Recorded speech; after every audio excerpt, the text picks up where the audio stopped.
Cube Radio.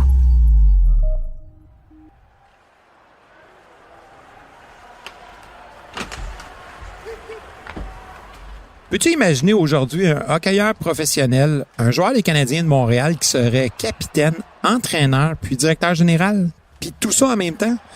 Ben, c'est arrivé lors de la première saison du club en 1909-1910. Son nom est Jean-Baptiste Laviolette, mais tout le monde l'appelait Jack. En plus, Jack Laviolette, c'était une superstar de la crosse, un rapide pilote automobile et même un aviateur téméraire. Cet incroyable athlète occupe une place centrale dans la naissance de notre sport national.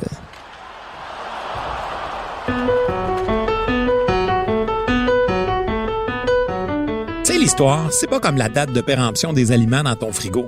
Tu vas pas te transformer en monstre si t'en manges un peu. Puis bien souvent, tu te rends compte que ça peut être vraiment le fun. Ici Martin Landry, je suis professeur d'histoire. J'écoute le balado Passé date.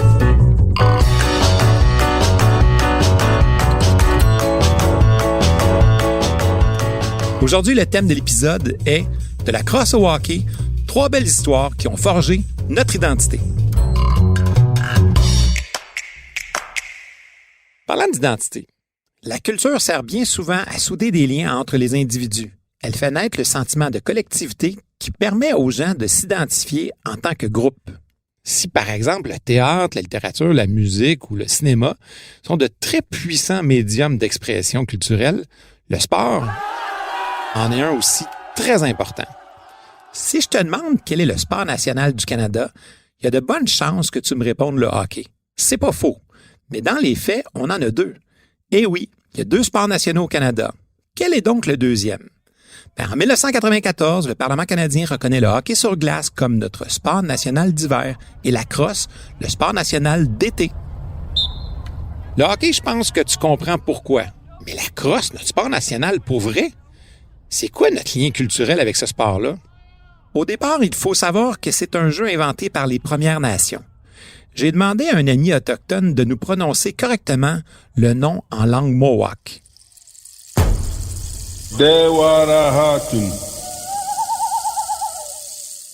La première trace écrite retrouvée vient d'un jésuite. Le missionnaire Jean de Brébeuf. Oui, celui qui donne son nom au célèbre collège du chemin de la Côte-Sainte-Catherine. Un de nos fameux martyrs canadiens qui se fera brûler vif à la baie Georgienne en 1649. Brébeuf est le premier à évoquer cette pratique sportive autochtone dans ses chroniques en 1637. Quand les premiers colons européens observent ce jeu, ils lui donnent le nom du bâton recourbé qu'on utilise pour jouer. Il fait penser à une crosse d'un évêque ou d'un berger. Donc, de là vient le nom la crosse. Alors, comment on pratique ce sport chez les Premières Nations? Premièrement, tu dois savoir que ce ne sont pas des confrontations qui durent 60 minutes. Le jeu pouvait durer plusieurs jours. Ensuite, ce sont des rencontres entre villages voisins, entre tribus. Les joutes impliquaient entre 100, 200, voire même des fois 1000 participants. Les buts pouvaient avoir une distance de 500 mètres à plusieurs kilomètres. Les règles sont fixées quelques jours avant la rencontre par des négociations, des discussions. La première règle, ne jamais toucher à la balle avec les mains. Puis la compétition débutait avec le lever du soleil, puis elle se terminait quand il se couchait. Chaque joueur était armé d'une crosse. La crosse est tellement importante qu'il y a certains joueurs qui se font même enterrer au moment de leur mort avec leur bâton. La balle est souvent faite en bois, mais on a retrouvé aussi des balles qui étaient faites en peau de daim remplies de cheveux. Avant le match, on organise des rites semblables aux rites liés à la guerre. Maquillage avec la peinture, du charbon de bois. Avant le début de la rencontre, les joueurs tenaient parfois des paris. On gageait des choses précieuses, des couteaux, des chevaux. Et ça motivait tout le monde à donner son 100%. La partie débutait avec la mise au jeu de la balle qui était lancée dans les airs. Et voilà, les hostilités étaient lancées. Les sorciers, souvent, étaient sur le terrain à jouer le rôle d'entraîneur. On retrouvait des femmes qui pouvaient ravitailler en eau les joueurs. Il existait même une version féminine de ce jeu-là. Bref, la crosse remplissait différents objectifs. Régler des conflits entre les tribus, entretenir physiquement les hommes, puis ces grands rassemblements étaient aussi associés à des croyances religieuses.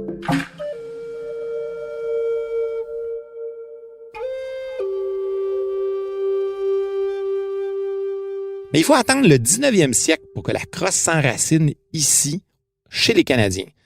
L'intérêt pour ce sport-spectacle s'accroît très vite, principalement chez l'élite anglo-saxonne. Mais il a fallu de nombreuses années avant qu'on puisse avoir des équipes capables de rivaliser avec les Autochtones.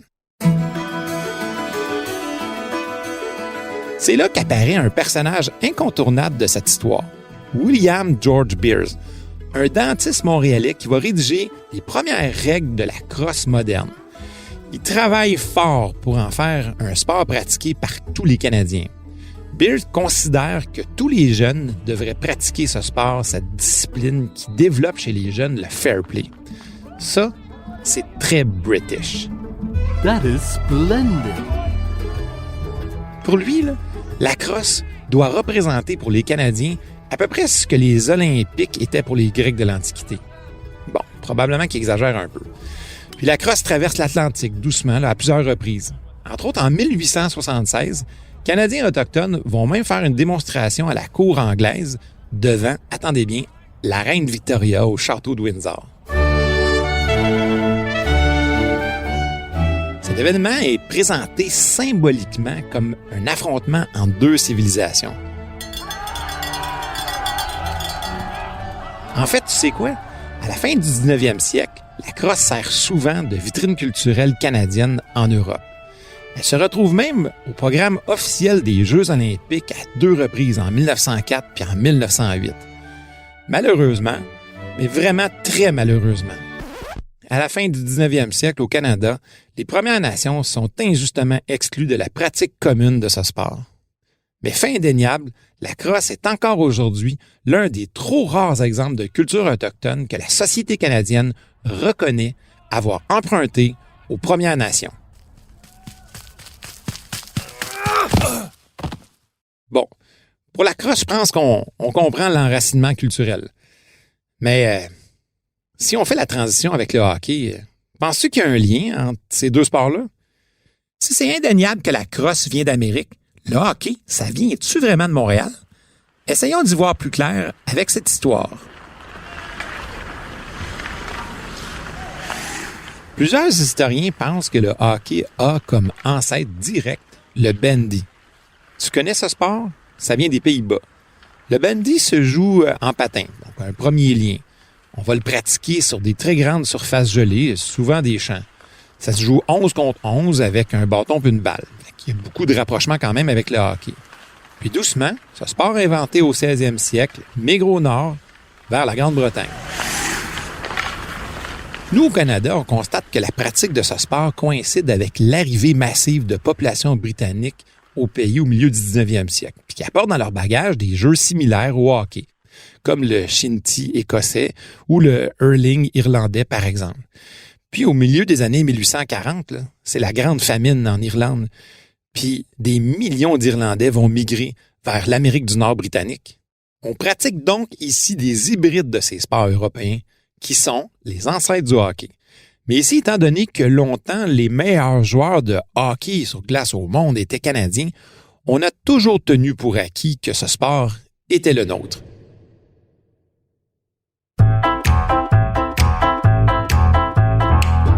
Tu as sûrement déjà entendu parler de villes canadiennes qui revendiquent haut et fort la paternité de notre sport national, comme Kingston en Ontario ou Windsor en Nouvelle-Écosse, pour ne nommer que celle-là. Mais soyons sérieux, le hockey n'a vraisemblablement pas été inventé en Amérique du Nord, point final. Mais le hockey sur glace, lui, c'est sans aucun doute ici qu'il est devenu le sport-spectacle que l'on connaît aujourd'hui. L'histoire retient très officiellement la date du 3 mars 1875 comme premier match codifié officiel de l'histoire, ici, au Québec, à Montréal. Un match de 60 minutes qui opposait 2 équipes de 9 joueurs. James Creighton, le capitaine de l'équipe gagnante, il est considéré, lui, dans l'histoire, comme le père du hockey sur glace. Mais Creighton, lui, a jamais demandé ou revendiqué cet honneur. Le match est joué sur la glace du Victoria Skating Rink de Montréal. Une superbe patinoire couverte qui pouvait abriter jusqu'à 2000 personnes. Et puis si elle existait encore aujourd'hui, là, on la retrouverait à quelques mètres du Centre Bell actuel. Comme quoi, tout est dans tout. Au départ, les règlements étaient quand même bien différents de ceux qu'on connaît aujourd'hui. Par exemple, à l'origine, l'arbitre déposait la rondelle sur la glace. C'est une rondelle, soit dit en passant, faite en bois. Puis il s'éloignait et finalement, il donnait le signal du début du jeu.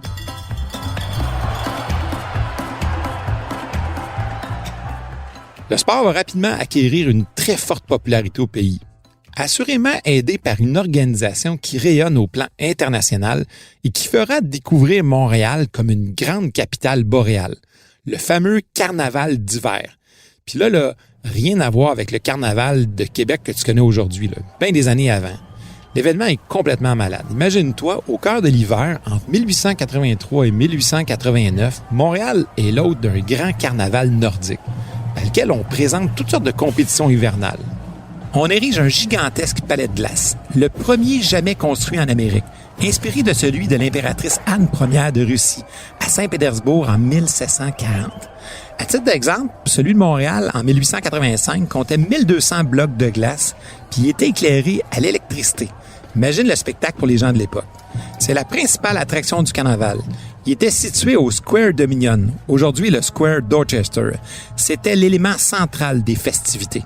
Spectacle, feux d'artifice, grands bals, on fait de la raquette, des compétitions de curling, du toboggan, du patin.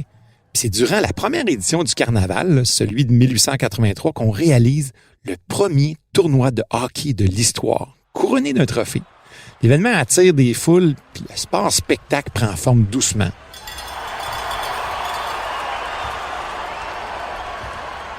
C'est tellement populaire que le gouverneur général du Canada, Frédéric Arthur Stanley, le nom te dit probablement quelque chose, impressionné par ce nouveau sport, décide de créer un trophée en 1889 pour récompenser la meilleure équipe du tournoi.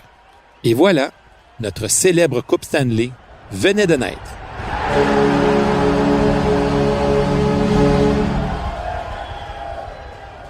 Les femmes aussi jouent au hockey, parfois pour la bonne cause. On retrouve les traces d'une première équipe féminine de hockey au tournant du siècle. Elle joue pour ramasser des fonds pour les soldats qui se battent en Afrique du Sud durant la guerre des Boers. Évidemment, on joue en robe longue, parce que montrer ses chevilles serait des plus inconvenants pour les chrétiennes de l'époque. Le hockey sur glace est au départ un sport beaucoup plus canadien-anglais. Les Canadiens français vont s'y intéresser un bon 15 ans plus tard par rapport aux communautés anglophones. Ce sont les jeunes Irlandais qui vont montrer aux Canadiens français à jouer au hockey. En fait, ces jeunes fréquentent souvent les mêmes cours de récréation, des écoles de confession catholique. Même si plusieurs ligues existent un peu partout au pays, en 1900, Montréal s'impose comme la Mecque du hockey, avec plus d'une centaine d'équipes organisées. Bon, parlant d'équipes, parlons un peu de l'équipe de hockey, des Canadiens de Montréal, ou si tu veux, la Sainte-Flanelle, les Habs ou le Tricolore. Son histoire commence avec un personnage, John Ambrose O'Brien. L'homme d'affaires va obtenir en 1909 l'argent nécessaire pour mettre sur pied une équipe de hockey canadienne-française à Montréal. L'idée, c'est donc d'exploiter commercialement la rivalité entre les anglophones et les francophones ici dans la métropole, qui, soit dit en passant, est le centre économique du Canada à l'époque. Pour créer cette équipe, il se tourne vers une légende sportive, un surdoué de la crosse et du hockey. Un autre bon lien à faire entre nos deux sports nationaux. Tu sais qui? Le seul et unique Jack Laviolette.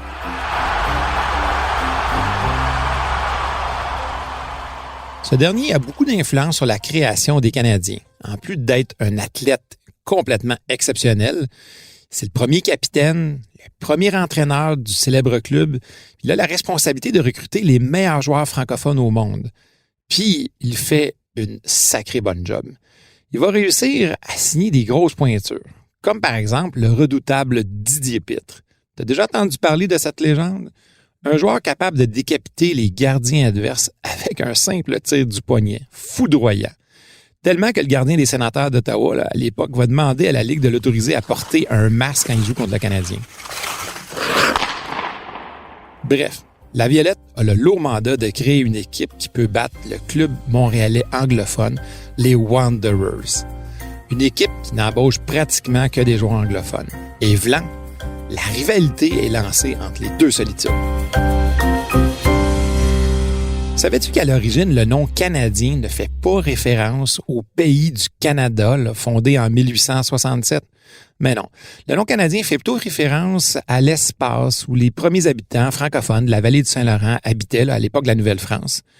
C'est là, à mon avis, tout le charme de ce nom, bien choisi et qui représente bien l'ADN du club francophone. Mais le premier exploit de l'équipe, c'est sûrement d'avoir survécu à sa difficile première saison. Les Canadiens finiront en dernière place et ne récoltent que 2 victoires en 12 matchs. Il va falloir attendre quelques années pour voir la Sainte Flanelle remporter une première Coupe Stanley. En 1916, le CH l'emporte en finale contre le Rosebud de Portland pour ainsi inscrire son nom pour une première fois sur la Coupe Stanley.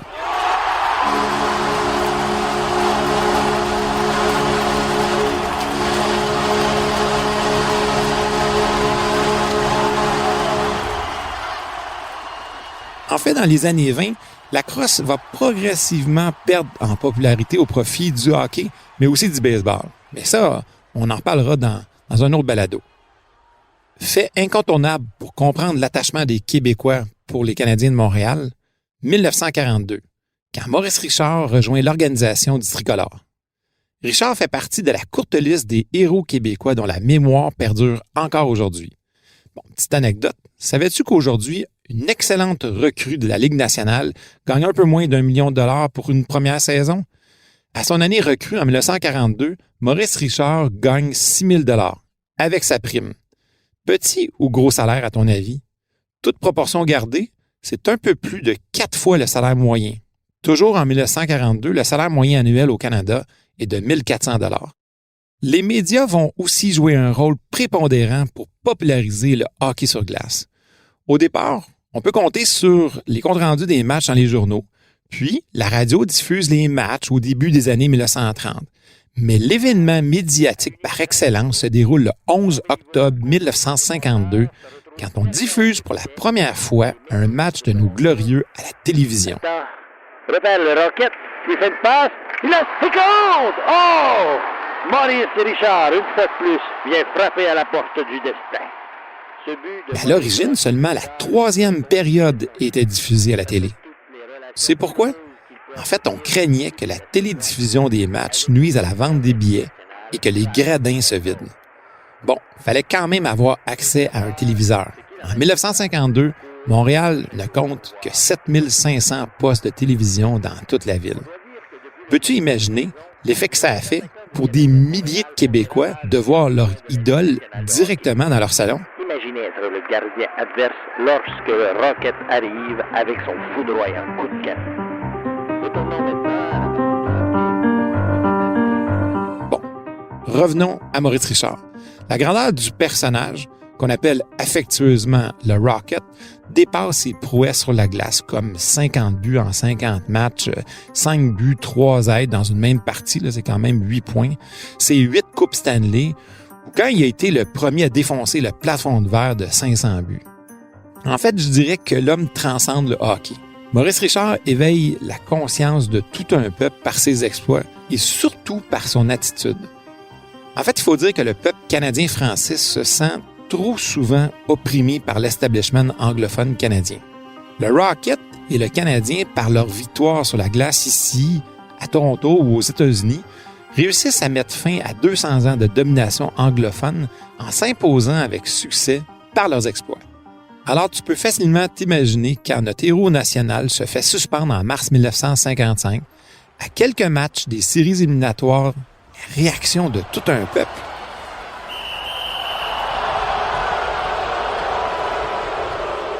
C'est pour plusieurs une suspension beaucoup trop sévère. Conséquence, des milliers de partisans crient à l'injustice, la colère va se transformer en violence et provoquer une émeute qui va marquer l'histoire du Québec.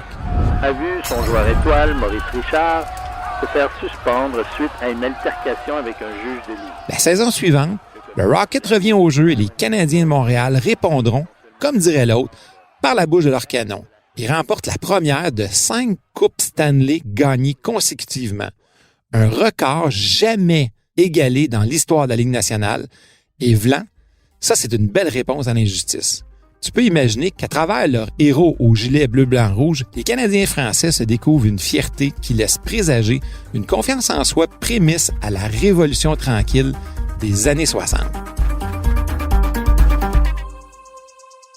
À travers des géants comme Jean Béliveau, Guy Lafleur, Doug Harvey, Jacques Plante, pour ne nommer que ceux-là, c'est toute une société qui va se reconnaître.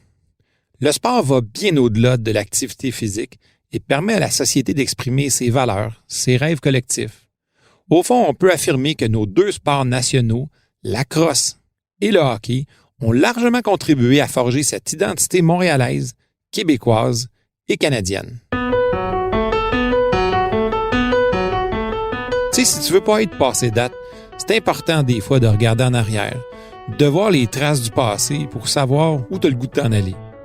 J'espère que tu as apprécié ces petites histoires et je te donne rendez-vous au prochain balado.